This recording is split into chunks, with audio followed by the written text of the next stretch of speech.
I don't know about you guys, but I agonized over which iPhone to buy this year with the curveball of the iPhone Air and it being as thin and as light and as beautiful as it is. But it's also missing some key features that we're going to talk about. The beauty of the iPhone Air, the thinness, the lightness versus the utility and the battery life of the Pro series and the Pro Max. I'm going to talk about the pros and cons of each. And we're also going to talk about which iPhone I ultimately decided to buy and why. Hopefully, if you haven't pre-ordered yet or ordered yet, this will help you make a decision. Let's get into it. Oh my goodness. Just look at the beauty of this phone. Are they going to let me turn it around? Oh, of course they will. Of course they will. I think that this might be the most beautiful phone that Apple's ever made. This is the Mom's Minivan Sky Blue.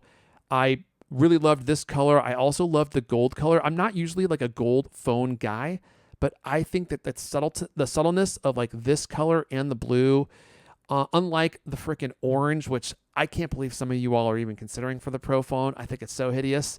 I know a lot of people like black phones, and of course now, if you want a black phone, this is the only one there is to get. And just look how thin this phone is. I think we probably need to start with what's similar between the Air and the Pro because it's like most of the stuff. It has the same A19 Pro chip. It has the same 12 gigs of RAM. It has the same XDR OLED display with 120 hertz refresh rate, the always-on display, the same peak brightness of 3000 nits. It has the same front-facing camera, the new 18-megapixel center stage camera. It has the same rear camera, although obviously it only gets the one camera, which is the wide. You don't get the ultra-wide and the telephoto. But it gets almost all the same stuff as the Pro phone. It gets almost the same storage tiers, except you can't get it in 2 terabytes. It has the same 5G, the same Wi-Fi 7, Bluetooth 6, on and on and on. It's got the same IP68 water and dust resistance. So all in all, the phone is almost exactly the same as the Pro.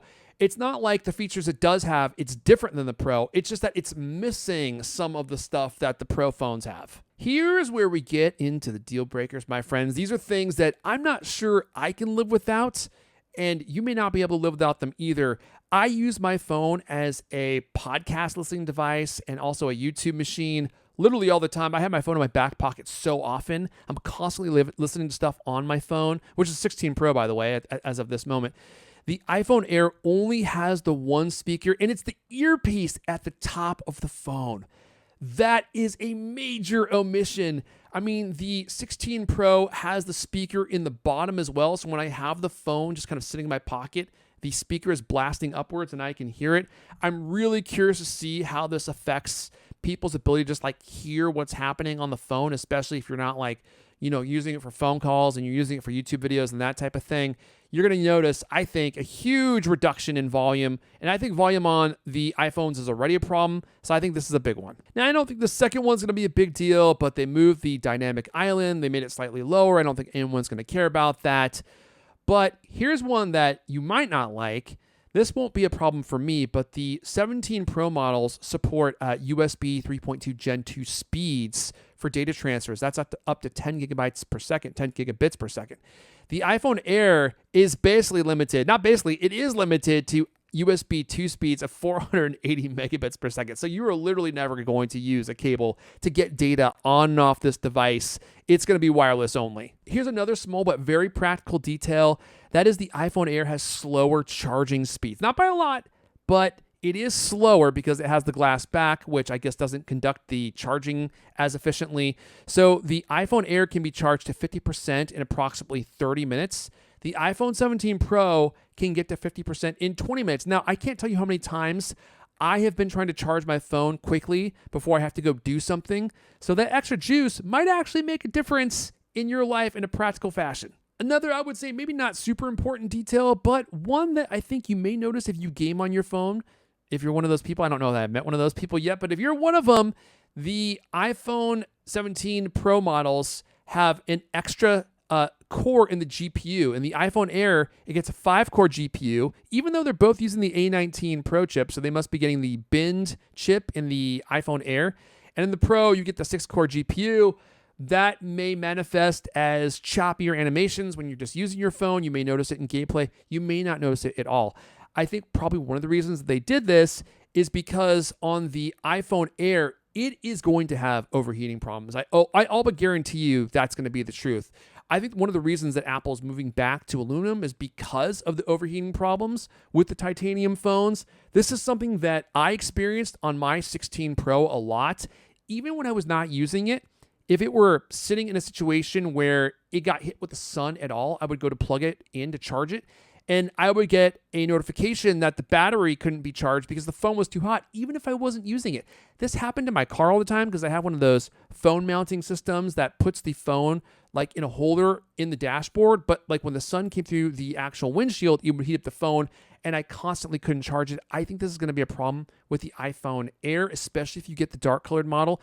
I think that this is going to be a non-existent problem in the aluminum model. I think that those are going to be cooled much more efficiently, especially with the aluminum and the vapor chamber that they're adding. I think overheating is probably going to be a problem of the past. The other thing about the Air that could be a potential deal breaker, and was something I thought a lot about, was having just the single wide lens. It brings about the omission of some other features that I used a lot. I mean, first of all, you get no actual optical zoom. I know Apple's like kind of messing with the wording to make it appear as though you have optical zoom, but really they're just cropping in and out on the sensor, which, you know, if it has 48 megapixels, I suppose might be okay to a certain degree, but optical zoom is always superior. But here's another thing that I really thought about a lot. With just the one lens, you get no telephoto. I use telephoto all the time, and I don't just use it to take pictures of my kids. Like, I can't tell you how many times I've needed to look at something far away, and I didn't really want to walk all the way over there. Like, one time I needed to get my license plate number for my car, and it was all the way across the street. So what did I do? Broke out my phone, and zoomed in, and I got my license plate number. I've had that kind of situation happen so many times where I was just trying to look at something far away, and the telephoto capabilities of the Pro phone have helped me out numerous times. The other thing that I think you need to be aware of is you don't get macro photography on the Air. Now, that might not be a deal breaker for you, but I use that feature all the time. And again, not just to take like pictures of bugs. I oftentimes use it to read really small print. Like, my eyesight has like started to get a little bit worse. And I don't wear glasses. I don't really want to wear glasses yet. I don't think I need them, but every once in a while, I need some assistance to be able to see things that are small. And the macro photography feature is something I use all the time to like see writing that's really small that I couldn't otherwise see. Another thing that I use it for is taking pictures of writing that I don't have like access to with my eyes. Like, I had something that I need to get off my TV. I think it was the serial number or something. And I didn't want to like pull my whole TV out. So I went boop. I just put my phone behind it with the macro lens, and I took a picture of it. And there I had like all the text that I needed right there, whereas I would have had to like pull my whole TV out. So you're going to be missing that too. You also don't get the spatial photos because you just have like the one lens. You also don't have the LiDAR scanner. Now, I don't think I've ever actually used the LiDAR scanner, but maybe some of you have. And it's worth noting that that's going to be gone as well. And finally, and this isn't a big deal, but it is something that you should know about with the Air, you don't get Pro features like ProRes Video, Pro RAW, or Genlock support. The Air is just more limited when it comes to its camera capabilities. It only has that one lens. It's not meant to be a pro photography or videography phone, so it is something to keep in mind. Here we go. Look at that orange, that hideous orange iPhone that some of you like. I have no idea why. I couldn't possibly carry this in my pocket. Actually, in my pocket would be fine. I just wouldn't want to look at it for a year or two. This is the new iPhone 17 Pro, and this has some features that you're not going to get in the Air. First, I got to say, this is going to make some of you unsubscribe. Anyone with even a modicum of good taste, silver's the only way to go. Look at that orange. Oh, God, it's hideous. The blue's almost as bad. I could stomach the blue. It kind of looks purple to me, but, you know, that's not terrible. I think the silver is really the only one to choose from this year. It's so weird because we've been asking for better colors in the Pro phones for so long, and then this is what we end up getting. They get rid of the space black. They got rid of the natural titanium color. Now, look, it's not titanium anymore. I realize that, but couldn't you give us like a medium gray? These are the colors they went with. I am confused. I don't think these colors even look good next to each other, and they don't seem to exist from even the same color palette, but there you go. Here are the colors that you get to choose from. I think the Air colors are vastly better. So they actually made the iPhone Pro phones slightly thicker this year, which, you know, I don't really mind. If they get greater battery life, and they do, then it actually might be worth the trade-off. You get actually vastly better battery life in the iPhone 17 Pro. It gives you 33 hours of playback. The Air only gets 27 hours of video playback. The Max gives you a whopping 39 hours of video playback, which is totally preposterous. So if you're looking for battery life, obviously the Pros are the way to go. It's worth noting that if you get the Max version of the iPhone, you can get up to 2 terabytes of storage.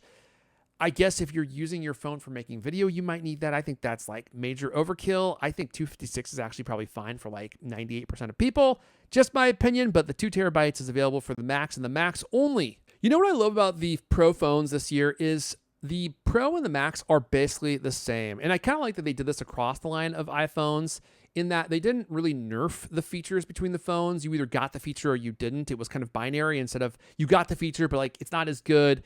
So the Max and the Pro are virtually the same in all respects. I mean, the Max has the 6.9-inch display, whereas the iPhone 17 Pro has the 6.3-inch.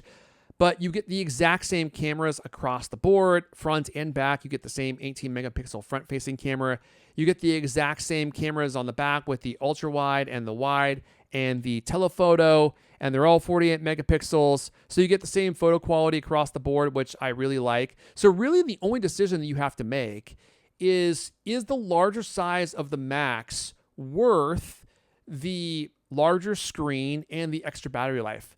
So for me, I decided pretty quickly no. And it's not just because it's not worth the extra price for me, but like the Max, they also made slightly thicker.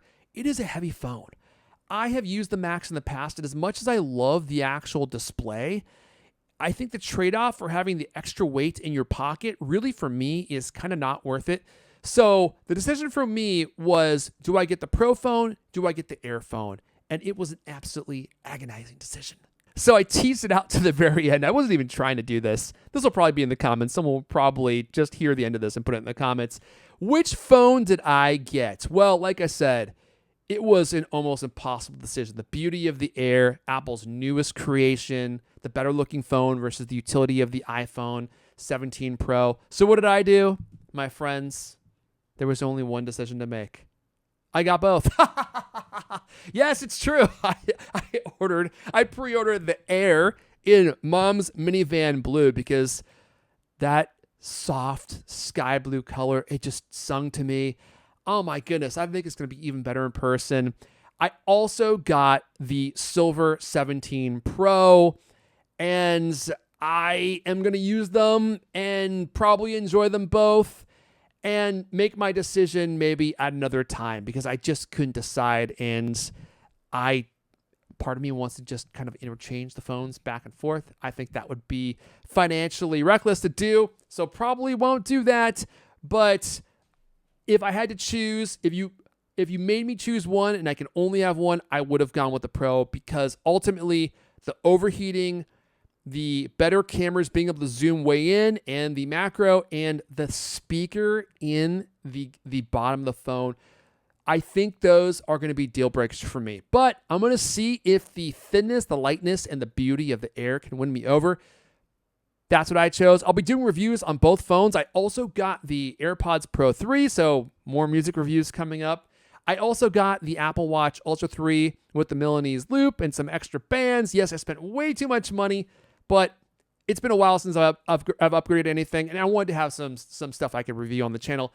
And it'll be great because I can review the stuff from the perspective of someone who spent their own money and didn't get access to early review units. Like, Apple's so good about this, and it's so smart. Like, they get these phones and these devices into people who have early access to Apple because they know that those people will oftentimes create pretty favorable reviews on the stuff, flood the zone with great content, and then by the time us plebs get in with our reviews, it's like we're going to be on like page 6. But hopefully the reviews will be interesting and entertaining enough that people will still watch them. And if you want to see more content just like that coming up, make sure you go ahead and hit that subscribe button, tweak that like button. My name is Airphone Elijah, Gadget Hunter. Oh yeah, I'll be back with even more content just like this. So make sure you subscribe. Let me know in the comments which phone you're getting, and I'll see you guys next time.